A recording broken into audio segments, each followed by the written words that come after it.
రాష్ట్ర ప్రభుత్వం పంటలకు సాగునీరు విడుదల చేయకపోవడంపై అన్నదాతలు ఆగ్రహం వ్యక్తం చేస్తున్నారు. దుబ్బాక నుంచి కామారెడ్డికి వెళ్లే దారిలో సుమారు 15 గ్రామాలకు నీరందించే కాలువ పనులను నిలిపివేశారు. కాలువ పనులు పూర్తి చేసి సాగునీరు అందివ్వాలని దుబ్బాక మండలం చెల్లాపూర్ సమీపంలో రైతుల ఆందోళన చేపట్టారు. ప్రభుత్వ నిర్లక్ష్యంతో నీళ్లు రాక పంటలు ఎండిపోతున్నాయని రైతులు ఆగ్రహం వ్యక్తం చేస్తున్నారు.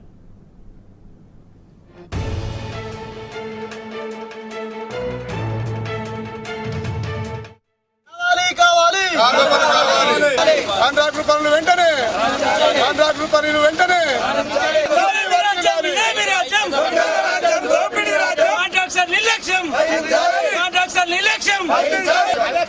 అధికారుల నిర్లక్ష్యం నశించాలి.